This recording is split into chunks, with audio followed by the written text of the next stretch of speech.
विद्यार्थी मित्रों नमस्कार, मैं हूं बलवंत भंडारी और आप देख रहे हैं मेरा YouTube चैनल गुरु एंड देव। आज हम विज्ञान 10वीं क्लास की हम बात करेंगे। बड़ी क्लास में भी ये प्रश्न कई बार पूछा जाता है, कंपटीशन एग्जाम में भी इस तरह के प्रश्नों को हम समाहित करते रहते हैं। आइए हम बात करते हैं श्वसन की। श्वसन और प्रकाश संश्लेषण में क्या अंतर है, इस प्रश्न को हल करेंगे। आक्षिक श्वसन और अनाक्षिक श्वसन में क्या अंतर है, इस प्रश्न को भी हम समझेंगे। पौधों में श्वसन कैसे होता है, जीव जंतुओं में श्वसन कैसे होता है, इसको भी हम आज के वीडियो में हल करने का प्रयास करेंगे। अगर आप मेरे चैनल पर पहली बार आए हैं तो चैनल को सब्सक्राइब करना ना भूलें। चैनल को सब्सक्राइब कर लें, नोटिफिकेशन बेल को ऑन कर दें ताकि आने वाले वीडियो आपको मिलते रहें। यदि आप इसी तरह के और भी वीडियो देखना चाहते हैं तो आई बटन में उसकी लिंक आपको मिलती जाएगी, जहां पर आप जाकर अन्य वीडियो भी आप देख सकते हैं। आइए श्वसन की सभी अंतर को हम समझने का प्रयास। सबसे पहले हम समझते हैं श्वसन और प्रकाश संश्लेषण में क्या अंतर है, ये हम समझने का प्रयास करें। विभिन्न बिंदुओं के आधार पर ये देखते हैं। श्वसन, इस अभिक्रिया में जटिल कार्बनिक यौगिकों के ऑक्सीकरण के फलस्वरूप H2O पानी एवं कार्बन डाइऑक्साइड CO2 का निर्माण होता है। जटिल कार्बनिक यौगिकों का ऑक्सीकरण होता है, पानी और कार्बन डाइऑक्साइड बनती है। जबकि प्रकाश संश्लेषण की क्रिया जो पौधों में होती है, इसमें प्रकाश की उपस्थिति में क्लोरोफिल की सहायता से पानी एवं कार्बन डाइऑक्साइड से जटिल कार्बनिक यौगिकों का संश्लेषण होता है। जटिल कार्बनिक यौगिक का ऑक्सीकरण और कार्बनिक यौगिकों का संश्लेषण, यह अपचय अभिक्रिया है। श्वसन की क्रिया अपचय अभिक्रिया है, जबकि प्रकाश संश्लेषण की क्रिया उपचय अभिक्रिया है। उपचय, अपचय। श्वसन अभिक्रिया में भोजन से ऊर्जा निर्मुक्त होती है। प्रकाश संश्लेषण की क्रिया में ऊर्जा भोजन के रूप में संग्रहित होती है। यहां पर अभिक्रिया में भोजन से ऊर्जा निकलती है और यहां पर भोजन के रूप में संग्रहित होती है। इस अभिक्रिया, श्वसन की अभिक्रिया अंधकार एवं प्रकाश दोनों में संपन्न होती है। यानी इसके लिए अंधकार हो या प्रकाश हो ऐसा कोई आवश्यक नहीं है। लेकिन प्रकाश संश्लेषण की क्रिया नाम से ही पता लग रहा है, प्रकाश। यह अभिक्रिया केवल सूर्य के प्रकाश में संपन्न होती है। यह अभिक्रिया पौधों और जंतुओं की सभी कोशिकाओं में संपन्न होती है। यह अभिक्रिया पौधों और जंतुओं की सभी कोशिकाओं में संपन्न होती है।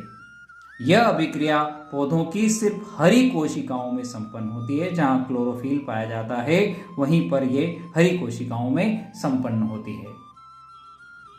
अब हम बात करते हैं आक्षिक श्वसन और अनाक्षिक श्वसन की। आक्षिक श्वसन और अनाक्षिक श्वसन की हम बात करते हैं। आक्षी नाम से ही पढ़ने में आ रहा है, ऑक्सीजन की उपस्थिति में। अनाक्षी यानी ऑक्सीजन की अनुपस्थिति में यह अभिक्रिया होती है। ऑक्सीजन की उपस्थिति में भोज्य पदार्थों का ऑक्सीकरण आक्षिक श्वसन कहलाता है। ऑक्सीजन की उपस्थिति में भोज्य पदार्थों का जो ऑक्सीकरण होता है आक्षिक श्वसन कहलाता है। ऑक्सीजन की अनुपस्थिति में भोज्य पदार्थों का ऑक्सीकरण अनाक्षिक श्वसन कहलाता है। ऑक्सीजन की अनुपस्थिति होती है, यहां उपस्थिति होती है। इसमें ग्लूकोज का पूर्ण ऑक्सीकरण होता है। इसमें ग्लूकोज का पूर्ण ऑक्सीकरण होता है और अंत में CO2 कार्बन डाइऑक्साइड तथा H2O पानी बनता है। अनाक्षिक श्वसन में ग्लूकोज का अपूर्ण ऑक्सीकरण होता है। यहां पर अपूर्ण ऑक्सीकरण होता है तथा अंत में कार्बन डाइऑक्साइड तथा अल्कोहल बनता है। यहां पर कार्बन डाइऑक्साइड और अल्कोहल, यहां पर कार्बन डाइऑक्साइड और पानी बन रहा था। यह क्रिया माइटोकॉन्ड्रिया तथा कोशिका द्रव्य दोनों में संपन्न होती है। यह क्रिया केवल कोशिका द्रव्य में संपन्न होती है। आक्षिक श्वसन में 38 ATP अणु बनते हैं। 38 ATP अणु यहां पर बनते हैं। अनाक्षिक श्वसन में 2 ATP अणु का निर्माण होता है। सिर्फ 2 अणु ATP का निर्माण होता है। यदि इनकी समीकरणों की हम बात करें तो यह आक्षिक श्वसन की अभिक्रिया C6H12O6 + 6O2 ऑक्सीजन के साथ glucose, 6CO2 carbon dioxide plus 6H2O पानी और 673 किलो कैलोरी ऊर्जा मुक्त होती है। जबकि अनाक्षी श्वसन में यही क्रिया जब होती है तो यहाँ पर C2H5OH plus twice CO2 plus 21 kilo calorie ऊर्जा यहाँ से मुक्त होती है। पौधों में श्वसन और जंतुओं में श्वसन। पौधों में श्वासोच्छ्वास की क्रिया नहीं होती है। पौधों में श्वासोच्छ्वास की क्रिया नहीं होती है। उच्च वर्ग के जंतुओं में श्वासोच्छ्वास की क्रिया होती है। पौधों में प्रकाश संश्लेषण के कारण स्टोमेटा द्वारा गैसों का आदान प्रदान होता है। गैसों का आदान प्रदान स्टोमेटो द्वारा होता है, जबकि जंतुओं में गैसों का आदान प्रदान विकसित तंत्र होता है, उस तंत्र के द्वारा होता है। पौधे श्वसन के दौरान कभी O2 गैस नहीं लेते हैं और न ही CO2 गैस विमोचित करते हैं। श्वसन के दौरान O2 गैस नहीं लेते हैं और न ही CO2 गैस विमोचित करते हैं।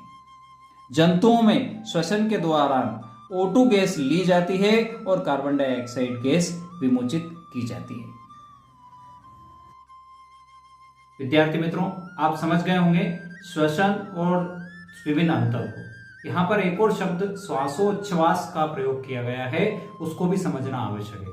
श्वासोच्छ्वास की क्रिया वायुमंडल से फेफड़ों तक वायु को अंदर लेना और बाहर छोड़ने की क्रिया श्वासोच्छ्वास है, ये श्वसन नहीं है। श्वसन की क्रिया जटिल क्रिया है, जिसके अंदर हमने अंतर के अंदर आपको बताया था कि किस तरह से श्वसन की क्रिया होती है और प्रकाश संश्लेषण के साथ उसका अंतर बताया था। तो श्वासोच्छ्वास में वातावरण की वायु का फेफड़ों के अंदर लेना तथा छोड़ना श्वासोच्छ्वास कहलाता है। श्वसन की क्रिया इससे भिन्न है।